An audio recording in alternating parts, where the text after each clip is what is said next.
Oh, hi there. Welcome to my office. This last winter, I had been hoping to do a class on the Gospel of Mark. But COVID is the thief of all plans. Also, as I was preparing for the class on Mark, I realized I don't really understand Mark. So I wanted to take some time to really get into the deep roots that are in Mark to understand it from a more holistic perspective. And I thought that I would use some of my daily breads to show you, to share with the parish at St. Columba's some of the things that I found. Take a look with me. So here's what I had in mind. I'd been reading Mark, of course, for a long time in bits and parts, but had never really tried to read Mark from beginning to end and understand the integrity that each chapter has, the integrity that the book itself has, to really get into the weeds. And understand, for instance, why there are 2 feeding of the 5,000 stories in Mark. So today what I thought I'd look at is to think about the Gospel of Mark as a book of resurrections. Here's what I have in mind. I think there's a compelling case for thinking that Mark can be divided into 2 books. One, a book of resurrections, which is roughly the first half of the book, and 2, a book of crucifixions, which is roughly the second half of the book. It starts in chapter 8 with Jesus' prediction of death. Jesus saying, he starts to say things like this, that the first will be last, the last will be first. Jesus also says that the Son of Man, or more literally, the human one, came not to be served, but to serve. So that's the second half of the Gospel of Mark, which is a book of crucifixions. Okay, here's what I want to look at today, is the sense in which resurrection isn't something that happens just at the end of Mark, but something that happens all throughout Mark, specifically in the first half. There are 4 different resurrections in the first half of the Gospel of Mark. In chapter 1, Jesus lifts up a woman, resurrects a woman. Chapter 2, Jesus lifts up a man. Chapter 5, Jesus lifts up a girl. In chapter 9, Jesus lifts up a boy. I'm going to look through these just real quickly and then focus on one of them. Chapter 1, here's what I mean by resurrection.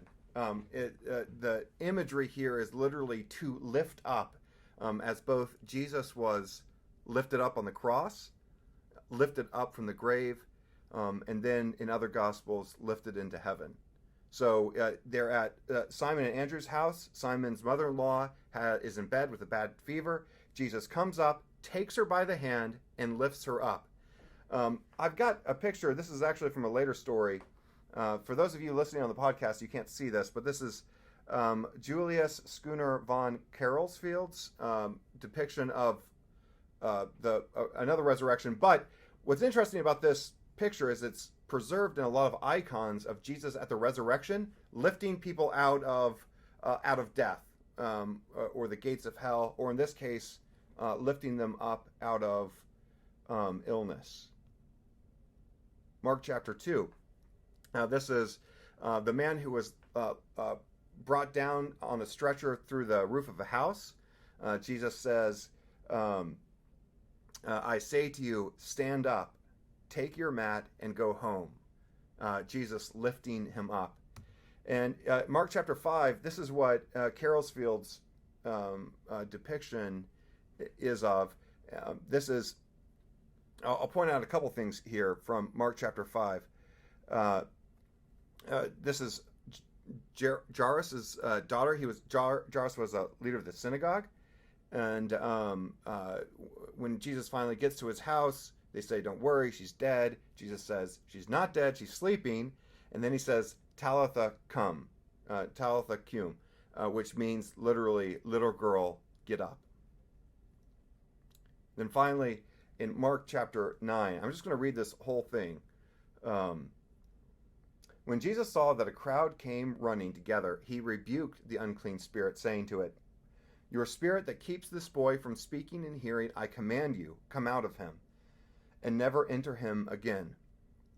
After crying out and convulsing him terribly, it came out, and the boy was like a corpse. Much like Jairus' daughter in Mark chapter 5, who also looked dead, as Jesus was dead in the tomb.